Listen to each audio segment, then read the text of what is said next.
Crimson Tactics: The Rise of the White Banner is a tactical RPG that is heavily inspired by Final Fantasy Tactics and Tactics Ogre, and it shows.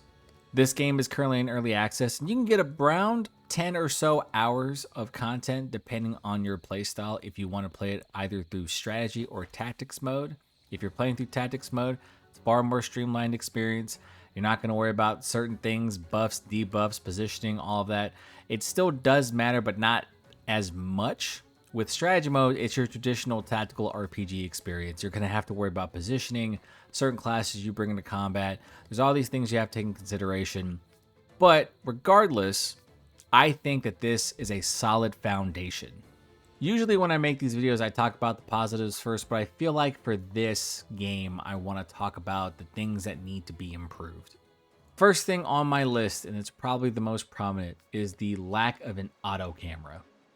So for whatever reason, Crimson Tactics just doesn't have an auto camera. And if you've ever played a tactical RPG, you'll know that this is a quality of life feature and has been around since the 90s when Final Fantasy Tactics and Tactics Ogre first came out.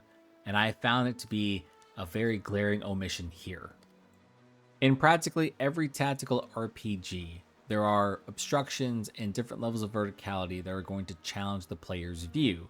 But there's usually an auto camera that will help you navigate that to ensure that you have a seamless strategy experience. And I honestly never really noticed how useful an auto camera is until I played this game.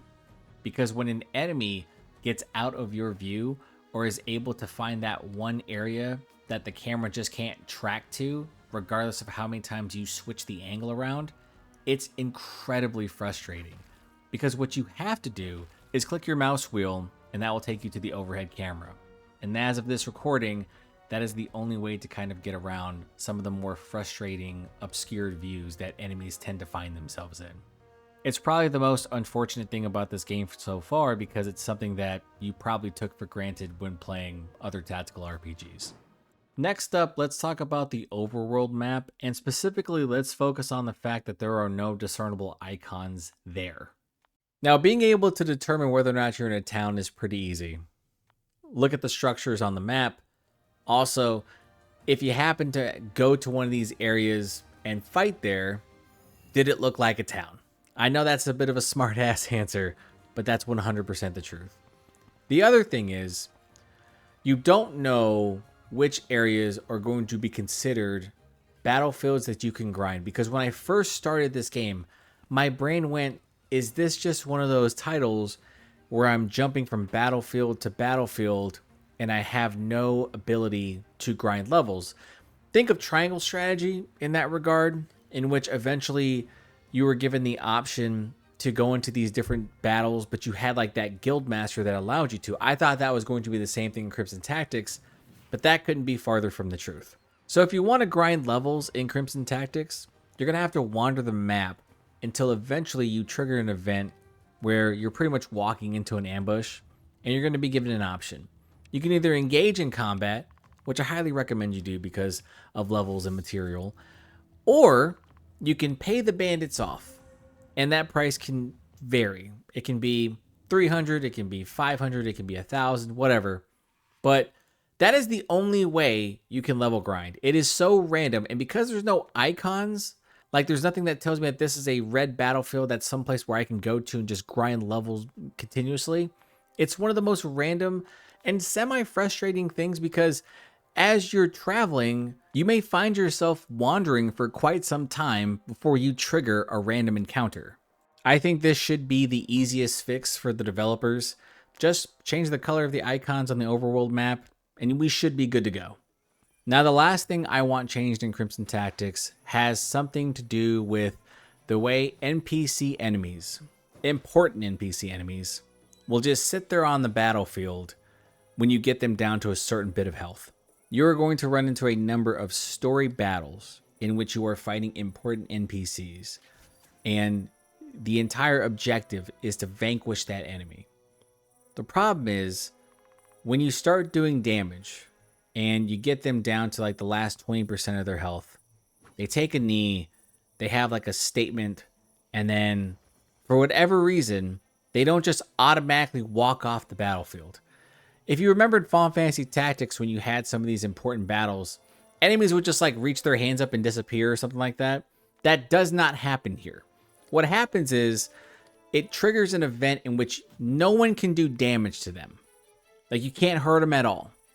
But the battle is still ongoing, which doesn't make sense to me, because you could have them immediately trigger that cutscene and leave the battlefield, and then you can change the objective. But that doesn't happen ever, and it's probably one of the more frustrating things, especially because there's a section in this game early on where you have AI controlled teammates who will absolutely target that enemy, that NPC, instead of the other enemies that are alive. And that can be really frustrating because in that section, you only have 2 playable characters, which is your main character and another important story character that you can control. So while everyone else is trying to focus on that enemy, you are trying to not die from the rest of these other enemies, which I found to be just kind of a weird thing. And I honestly don't know how they fix it, but I'm hoping that in future updates, it gets corrected and that the enemy just immediately departs the battlefield so that I don't have to guess about whether or not I can do damage to them. Now that we've got those gripes out of the way, let's talk about the positives of Crimson Tactics. First up, I really enjoyed the class system in this game. As of this recording, I have unlocked 9 different classes, and I think they all do things fairly well and can synergize with each other. If you're playing this on strategy mode, it is important to have a diverse unit. It is important to level up characters to a certain point, go through their class abilities, and then mix and match with other classes as appropriate.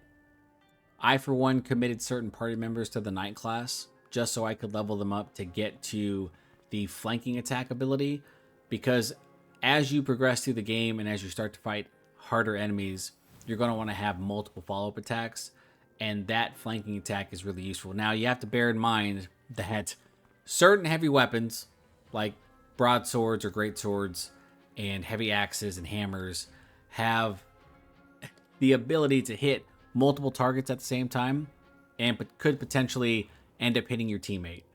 But it's really interesting because I had a flank attack once where I hit an enemy and one of my party members was, I want to say, a space or 2 away, but because they were using a great hammer, they swung down on a flank attack and did extra damage and killed the enemy, which I thought was awesome.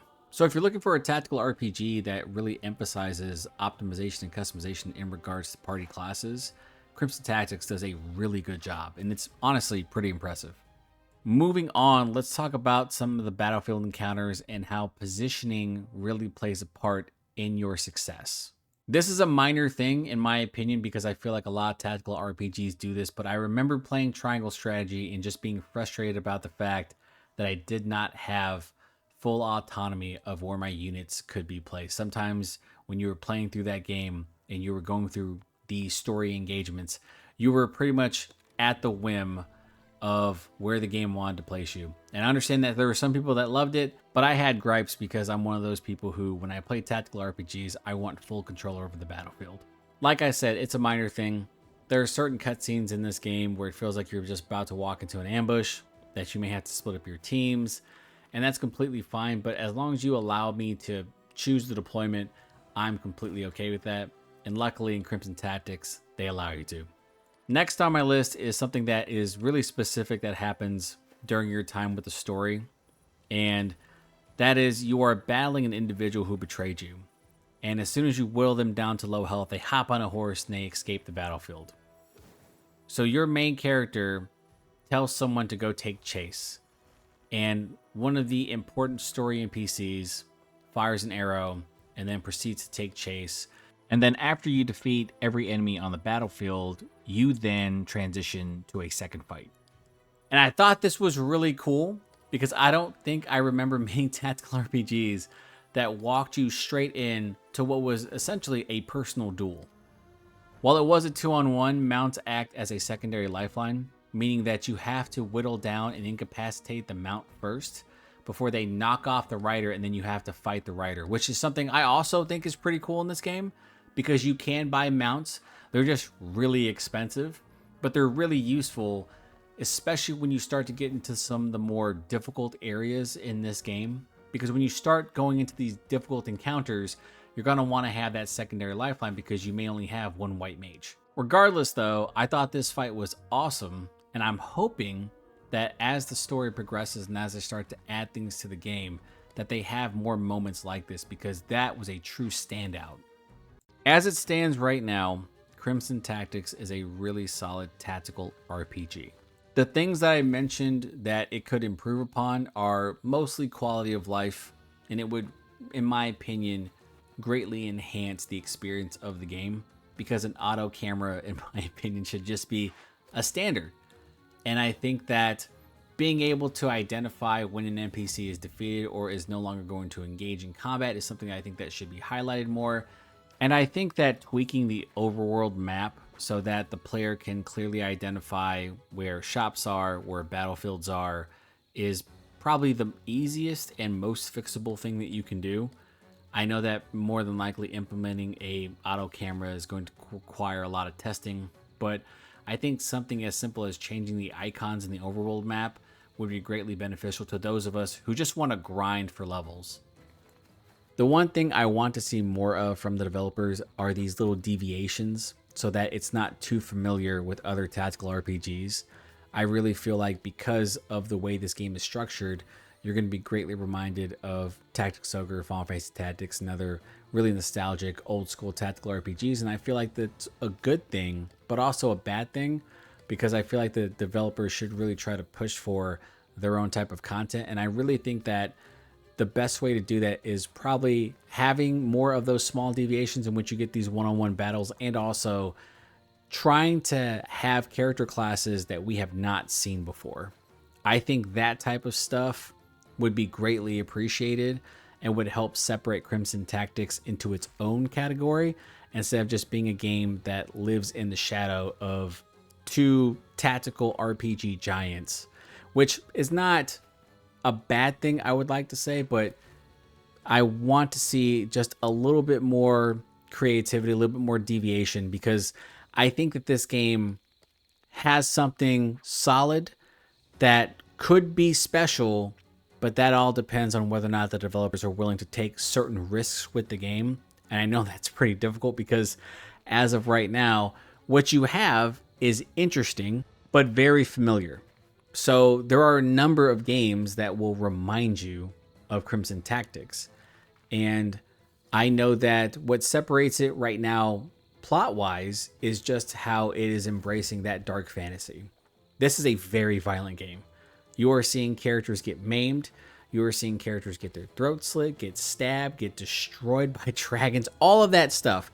Like, this game is really embracing that dark fantasy. But you're also seeing a game that is overly familiar at times, and I don't know if that's going to really pique the interest of players who are looking for something just a bit different to separate itself. Now, I think that because I am this huge Final Fantasy Tactics fan, this is the game that I immediately gravitated toward, because I just wanted another old school tactical RPG experience, and this is it. But I do think there is significant room for improvement. And because you've only played around 10 hours of the game, I think there's a lot left here in the tank. And I'm hoping that there are a number of surprises and deviations as they move ahead with development. And that is going to do it for this video. So if you like the content, please consider sharing, and subscribing. I'm Ken from Pixelated Thoughts, and I'll talk to you next time.